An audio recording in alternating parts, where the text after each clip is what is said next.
Hello everyone, welcome to our channel let's practice. तो जैसा कि पिछले पॉलिटी के प्रैक्टिस वीडियो में हमने कवर किए थे 6 इंपॉर्टेंट टॉपिक्स, हिस्टोरिकल बैकग्राउंड से लेकर सिटीजनशिप तक। तो इस वीडियो में हम लोग कवर करेंगे next 9 important topics: fundamental rights, DPSP, fundamental duties, amendment of the constitution, basic structure, parliamentary system, federal system, central state, inter state relation and emergency provision. मैं कोशिश करूंगा कि लगभग हर एक क्वेश्चन से जुड़े कंसेप्ट्स भी आपको बताता चलूं। तो चलिए शुरू करते हैं। The first question is, consider the following statement regarding fundamental rights inserted in the Indian Constitution. तो आपको बता दूं कि part 3 of the Indian Constitution को हम लोग मैग्ना कार्टा ऑफ इंडिया कहते हैं, because it contains a very long and comprehensive list of justiciable fundamental rights. Fundamental rights जो है हर एक सिटीजन को दिया जाता है विदाउट एनी डिस्क्रिमिनेशन। तो पहला स्टेटमेंट है, they protect the liberties and freedom of the people against the invasion by the state only. यहां पर ओनली वर्ड ने इस स्टेटमेंट को गलत कर दिया, because not only against the invasion by the state but also by the invasion of other fellow citizens and institution. दूसरा statement है, they play a crucial role in stabilizing the role of men who are elected by people. यहां पर men word ने गलत कर दिया क्योंकि rule of government होना चाहिए। तो answer will B D, none of the above। ठीक है, चलते हैं नेक्स्ट क्वेश्चन पे। The state can impose reasonable restrictions on the fundamental rights. In doing so, who is the competent authority to decide which restrictions are reasonable? मतलब fundamental rights जो restrict करेंगे तो ये कौन अथॉरिटी है जो डिसाइड करेगा कि कौन सा रेस्ट्रिक्शन रीजनेबल है कि नहीं? तो आंसर विल बी कोर्ट्स यानी जुडिशियरी। ठीक है, so A will be the right answer. Next question is, consider the following statement. In case of violation of fundamental rights, the aggrieved person has to exhaust the remedy under concerned high court before moving the Supreme Court. Second statement है, the fundamental rights guaranteed under the Article 20 and 21 do not get automatically suspended during national emergency.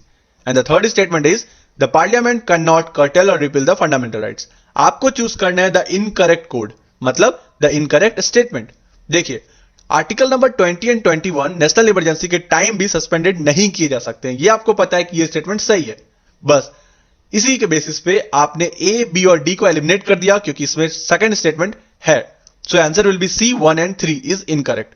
ठीक है, तो यहां आपके smart work ने काम किया। चलिए अब हम लोग डिस्कस करते हैं कि 1 और 3 क्यों गलत है। पहला statement, in case of violation of fundamental rights the aggrieved person has to exhaust the remedy under concerned High Court before moving the Supreme Court. नहीं, ऐसा नहीं है। हमारे संविधान में लिखा है कि अगर आपके फंडामेंटल राइट्स को वायलेट किया गया तो आप डायरेक्टली भी सुप्रीम कोर्ट के पास मूव कर सकते हैं। ठीक है, and the third is, parliament can not cartel और रिपील द फंडामेंटल राइट्स। ये गलत है। पार्लियामेंट कैन कर्टेल और repeal them but only by a constitutional amendment act. ठीक है, आई होप ये आपका क्लियर हो गया। चलिए चलते हैं नेक्स्ट क्वेश्चन पे। Which of the following are included in the definition of state? तो आपको बता दूं कि आर्टिकल नंबर 12 में स्टेट के लिए बहुत ही अच्छे से डिफिनेशन दिया गया है। वो बोलता है कि स्टेट क्या क्या इंक्लूड करता है। पहला, government and parliament of India, मतलब executive and legislative organs of union government. दूसरा, government and legislature of state, यानी फिर से executive and legislative organs of state government. Third, all local authorities like municipalities, panchayat, district board, improvement trust, ये सब। और जो चौथा है, all other authorities that is statutory or non-statutory like LIC, ONGC, SAIL, etc. ठीक है, even a private body or an agency working as an instrument of the state falls in this state category. तो यहां पर answer होंगे all of the above। ठीक है, चलिए चलते हैं नेक्स्ट क्वेश्चन पे। Which of the following are covered under right against exploitation?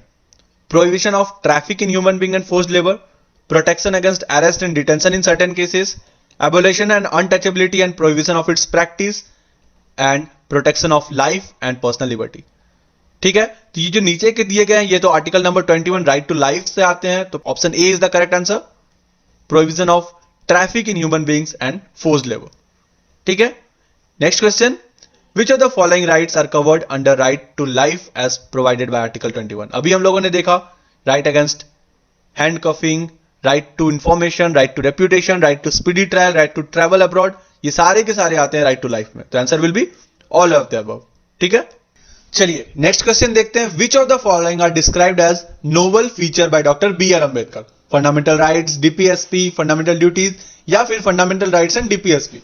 देखिएगा यहां पे आपको कंफ्यूज करने के लिए बी और डी ऑप्शन दिया गया है। एक्चुअली में डीपीएसपी को ही सिर्फ बी आर अंबेडकर ने नोबल फीचर कहा था और कहा था कि DPSP along with fundamental rights contain the philosophy of the constitution and is the soul of the constitution.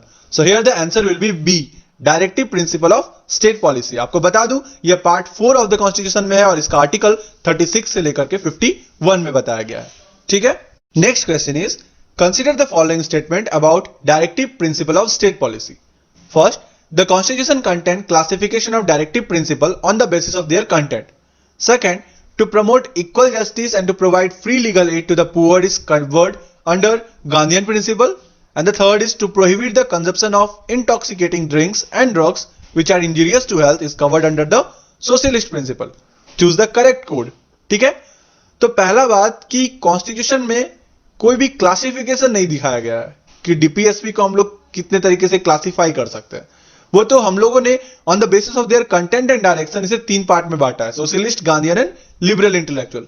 इसीलिए पहला स्टेटमेंट गलत है।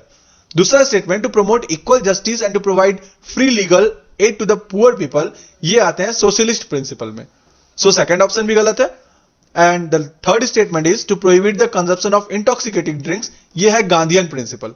ठीक है, तो here answer will be none of the above is correct, option number D. Okay, next question is which among the following directive principles were added through 42nd Amendment Act of 1976? तो 1976 में 42nd Amendment के द्वारा 4 नए principles add किए गए थे। पहले थे to secure opportunities for healthy development of children, article number 39। Second was to promote equal justice and to provide free legal aid to the poor, article number 39A। Third, to take steps to secure the participation of workers in the management of industries, article number 43A. And the last was to protect and improve the environment and to safeguard forest and wildlife, which was in article 48A. So here first and second statement is correct, and the third statement to protect and improve the natural environment including forest, lakes, river, wildlife and to have compassion for living creatures, this is fundamental duty, not a directive principle. ठीक है, तो your answer will be 1 and 2 means option A.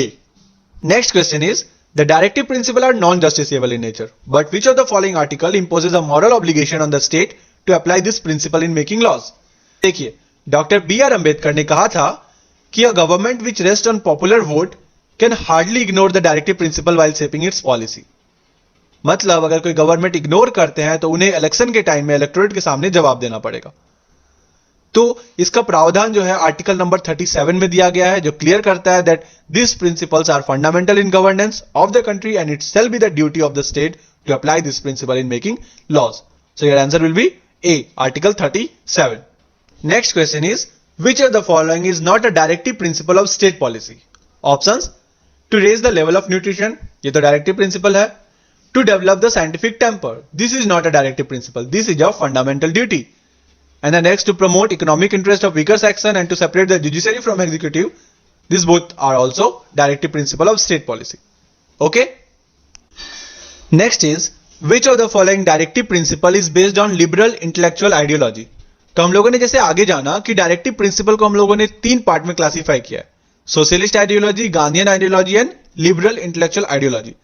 तो चलिए देखते हैं statements.